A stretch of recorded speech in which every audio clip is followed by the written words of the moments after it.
आज़ादी एक इंतहाई खूबसूरत और आरामदेह एहसासात में से एक है जिसका कोई मुतबादिल नहीं है।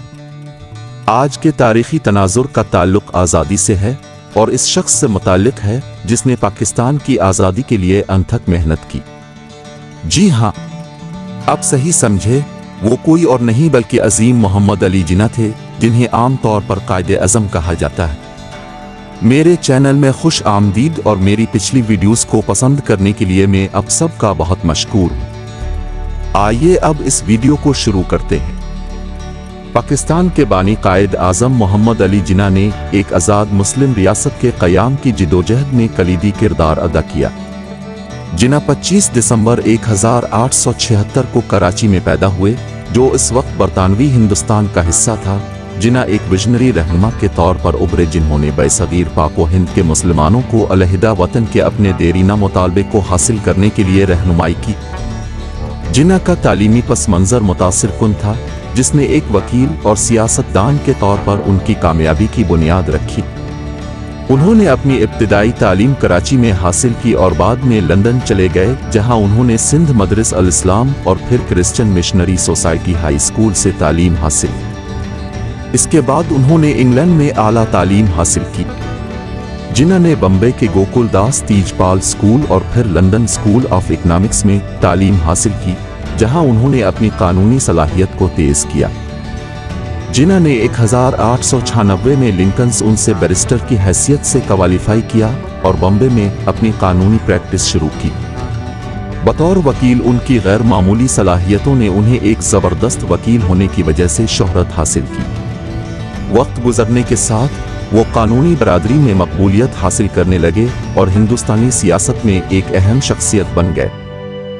इब्तिदा में हिंदू मुस्लिम इत्तेहाद के सख्त हामी के तौर पर जिन्ना के सियासी सफ़र ने इस वक्त एक अहम मोड़ लिया, जब उन्हें इस वक्त की अहम सियासी जमात इंडियन नेशनल कांग्रेस के अंदर मुसलमानों की बढ़ती हुई पसमानदगी का एहसास हुआ। हिंदू अक्सरियत के ज़ेर तसल्लुत कांग्रेस को जिन्ना ने मुस्लिम अक़लियत के हुकूक और मुफादात को नज़रअंदाज करने के तौर पर समझा। मुसलमानों के सियासी और समाजी व इक़्तिसादी हुकूक के तहफ़्फ़ुज़ के लिए जिन्ना की वाबस्तगी अल इंडिया मुस्लिम लीग में उनकी फ़ाल शमूलियत का बाइस बनी। उन्होंने मुसलमानों के लिए एक अलहदा कौम के तसव्वुर को बयान करने और उसकी हिमायत करने में अहम किरदार अदा किया, जहां वो अपनी अलग सकाफती, मजहबी और समाजी अक़दार के मुताबिक ज़िंदगी गुजार सकें। ये नज़रिया दो कौमी नज़रिया के नाम से जाना जाता है, इस बात पर जोर देते हुए कि हिंदू और मुसलमान अलग अलग कौमें हैं जिनमें नाकाबिल मुसालहत इख्तिलाफात हैं और इसलिए अलग अलग सियासी इदारों के मुस्तहिक हैं। पाकिस्तान के मुतालबे ने जिन्ना की क़यादत में जोर पकड़ा और वो 1940 में लाहौर की करारदाद के पीछे मुहर्रिक बन गए, जिसमें एक आज़ाद मुस्लिम रियासत के क़याम का मुतालबा किया गया था।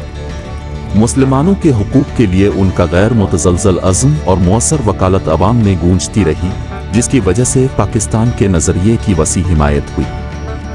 ब्रिटिश इंडिया की तकसीम के मुज़ाकरात के दौरान जिन्ना की चालाक सियासी चालबाजी और गुफ्तो शनीद की महारत वाज़े थी। बाज़ हलकों की शदीद मुखालफत समेत मुतअद्दिद चैलेंजों का सामना करने के बावजूद वो 1947 में पाकिस्तान की तख्लीक को यकीनी बनाने में कामयाब हुए।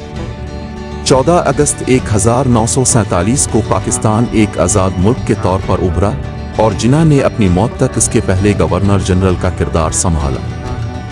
पाकिस्तान की आज़ादी में कायद-ए-आज़म मोहम्मद अली जिन्ना की खिदमात को नज़रअंदाज नहीं किया जा सकता। तक़सीम के मुश्किल दौर में उनकी क़यादत ने एक नई कौम की बुनियाद रखी और जमहूरियत, मुसावात और इंसाफ जैसे उसूलों पर उनके ज़ोर ने नौज़ाइदा रियासत के नज़रिए को तश्कील दिया। पाकिस्तान के लिए जिन्ना का विजन एक जदीद, जमहूरी और जामे रियासत का था, जहां शहरी अपने मजहबी और नस्ली पस मंज़र से क़त नज़र आज़ादी के साथ रह सकते थे। अगरचे 1948 में उनकी बेवक्त मौत की वजह से पाकिस्तान के कायद के तौर पर उनका वक्त मुख्तसर था, लेकिन जिन्ना की मीरास बरकरार है। वो लचक, अज़्म की अलामत और पाकिस्तान की आज़ादी के मेमार के तौर पर काबिल एहतराम हैं। उन्होंने जिन उसूलों की वकालत की वो कौमी तशख़्ख़ुस के लिए लाजिम व मलज़ूम हैं और तरक्की पसंद और जामे पाकिस्तान के लिए उनका विजन मुल्क की तरक्की की रहनुमाई करता रहता। कायदे अज़म मोहम्मद अली जिन्ना की ज़िंदगी और काम कौम की तकदीर को तश्कील देने में कायदाना क़ुव्वत की मिसाल देते हैं। आखिर में इत्तेहाद, ईमान और नज़्म व ज़ब्त 3 उसूल थे जो जिन्ना ने कौम को सिखाए थे। मैं अपनी वीडियो भी उन 3 उसूलों पर ख़त्म कर रहा हूँ और अपने तमाम नाज़रीन से दरख्वास्त करता हूँ कि अगर वो वाकई ज़िंदगी में सबक़त हासिल करना चाहते हैं तो उन तीनों उसूलों पर अमल करें।